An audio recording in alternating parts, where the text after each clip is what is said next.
एक समय की बात है, नवप्रभात नामक एक समृद्ध और खुशहाल राज्य था जहां राजा विक्रमादित्य शासन करते थे।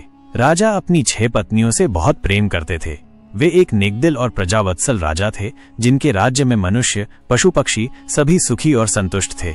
लेकिन राजा के हृदय में एक गहरा दुख छिपा था। उनकी कोई संतान नहीं थी। इस दुख ने उन्हें हमेशा कचोटा। उन्होंने अनेक यज्ञ, पूजा पाठ करवाए, पंडितों की सलाह मानी, लेकिन कोई उपाय काम न आया। संतान की आस में उन्होंने एक एक कर 6 विवाह किए, परंतु किसी भी रानी से उन्हें संतान सुख प्राप्त नहीं हुआ। राजा का हरियाल जंगल में भटकना। एक दिन राजा विक्रमादित्य शिकार के लिए हरियाल जंगल में गए। एक हिरण का पीछा करते करते वे जंगल के गहरे हिस्से में पहुंच गए। हिरण तो भाग निकला, लेकिन राजा भूख और प्यास से व्याकुल हो गए। तभी उनके कानों में पानी के बहने की आवाज सुनाई दी। इस ध्वनि ने उनकी जान में जान डाली।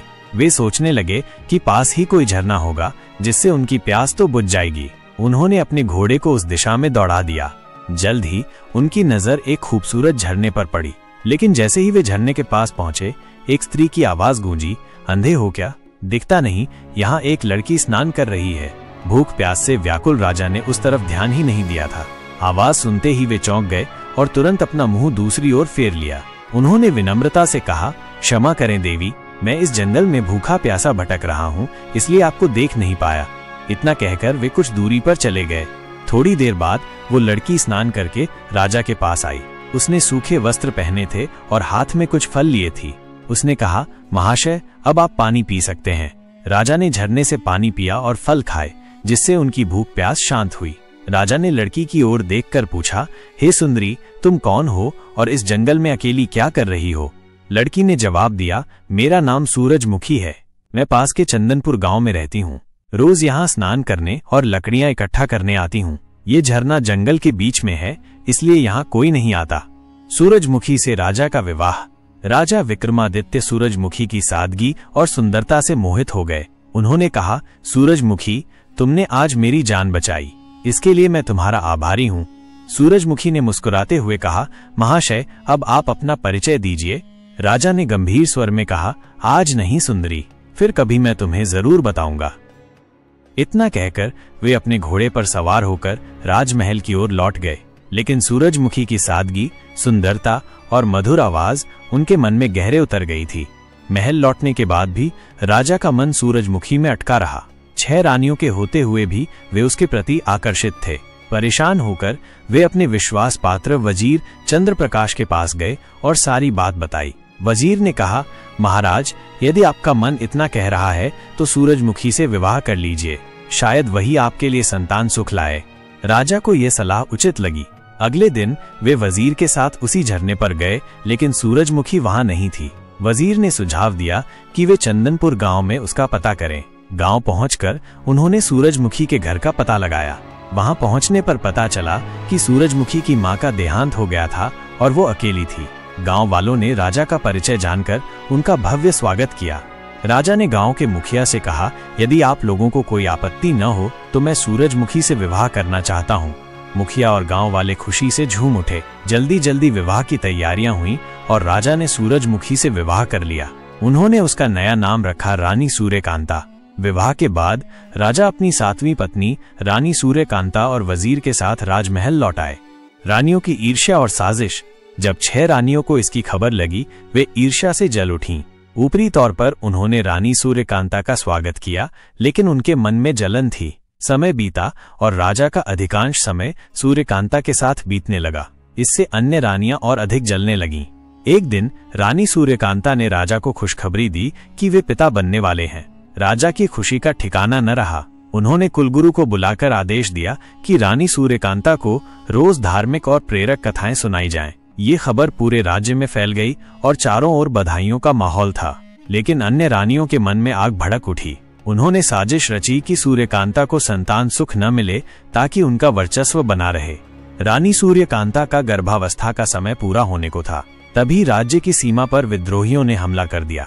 राजा विक्रमादित्य को सेना के साथ सीमा पर जाना पड़ा। यह मौका बड़ी रानियों के लिए सुनहरा था। उन्होंने सूर्यकांता को ऐसी दवाएं दी जो गर्भ को नुकसान पहुंचाएं और ऐसे काम करवाए जो गर्भावस्था के लिए ठीक नहीं थे।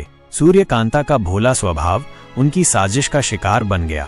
वो बड़ी रानियों की बातों को सही मानती थी, क्योंकि उसे लगता था कि महिलाएं उसकी स्थिति को बेहतर समझ सकती हैं। एक दिन सूर्यकांता को प्रसव पीड़ा शुरू हुई। उसने बड़ी रानी से मदद मांगी, लेकिन बड़ी रानी ने उसे दीवार के सहारे खड़े होने को कहा ताकि प्रसव में कठिनाई हो। सूर्यकांता ने वैसा ही किया। दर्द से कराहती हुई वो दीवार के सहारे बैठ गई और चिल्लाने लगी, लेकिन कोई मदद को नहीं आया। बड़ी रानियों ने अपनी विश्वास पात्र दाई कमला को धन का लालच देकर सूर्यकांता के कमरे के बाहर खड़ा कर दिया ताकि कोई अंदर न आए। बच्चों का जन्म और अप्सराओं द्वारा बचाव। अत्यधिक पीड़ा के बीच सूर्यकांता ने 7 बच्चों को जन्म दिया, 6 बेटियां और 1 बेटा। जन्म के बाद वो बेहोश हो गई।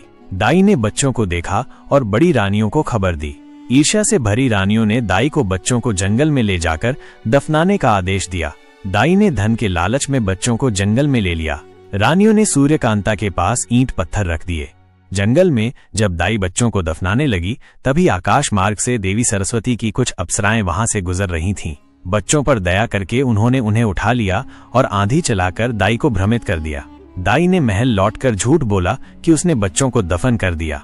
अप्सराओं ने 6 बच्चों को बांस और 1 को गुलमोहर के पौधे में बदल दिया, जो बोलने और मानवों की तरह व्यवहार करने की शक्ति से युक्त थे। जब सूर्यकांता होश में आई तो बड़ी रानी ने उसे बताया कि उसने ईंट पत्थरों को जन्म दिया। ये सुनकर वो सन्न रह गई और रोते हुए बोली, ऐसा कैसे हो सकता है? मेरे बच्चे कहाँ हैं? लेकिन बड़ी रानियों ने उसका मजाक उड़ाया और पूरे महल में ये बात फैला दी। सच्चाई का खुलासा। जब राजा युद्ध जीतकर लौटे तो प्रजा का उदास माहौल देखकर हैरान हुए। बड़ी रानी ने उन्हें सूर्यकांता के बारे में झूठ बताया और ईंट पत्थर दिखाए। गुस्से में राजा ने सूर्यकांता को नौकरानी बनने की सजा दी। सूर्यकांता का जीवन दुखमय हो गया। वो रात रात भर रोती और अपने बच्चों की चिंता करती। कुछ समय बाद सूरजपुर गांव के प्रधान राजा के पास आए और बोले, महाराज, हमारे गांव के पास एक जंगल में एक गुलमोहर का पौधा और उसके चारों ओर बांस के पेड़ उगे हैं। वे मानवों की तरह बात करते हैं और गुलमोहर के फूल कोई नहीं तोड़ पाता। ये सुनकर राजा ने वजीर चंद्रप्रकाश को जांच के लिए भेजा। वजीर ने गुलमोहर और बांस के पौधों को बोलते सुना। गुलमोहर ने कहा, बांस भैया, मंत्री जी मेरे फूल तोड़ने आए हैं, इन्हें दूं या आकाश लग जाऊं? बांस बोले, नहीं बहन, ये हमारी माँ की देखभाल में असफल रहे। ये सुनकर वजीर आत्मग्लानि से भर गया और राजा को सारी बात बताई। राजा ने अपनी 6 रानियों और सूर्यकांता को लेकर गांव जाने का फैसला किया। वहां पहुंचकर सभी गुलमोहर के पौधे के पास गए। बड़ी रानी ने फूल तोड़ने की कोशिश की, लेकिन गुलमोहर ने उसे रोक दिया और कहा, तुमने हमारी माँ को दुख दिया। एक एक कर सभी रानियां नाकाम रहीं। ममता की जीत। जब सूर्यकांता ने गुलमोहर को छुआ तो पौधे ने कहा, माँ तुम आई हो, और उसने अपनी डालियां झुकाकर फूलों की वर्षा कर दी। गुलमोहर ने बताया कि वे 7 भाई बहन सूर्यकांता के बच्चे हैं, जिन्हें बड़ी रानियों ने दाई के जरिए जंगल में दफनाने भेजा था। अप्सराओं ने उन्हें बचा लिया था। सूर्यकांता ने देवी सरस्वती से प्रार्थना की और पल भर में गुलमोहर और बांस के पौधे 7 बच्चों में बदल गए। राजा ने सूर्यकांता से माफी मांगी और बड़ी रानियों को आजीवन कारावास की सजा दी। सूर्यकांता की ममता और प्रेम ने सभी को जीत लिया।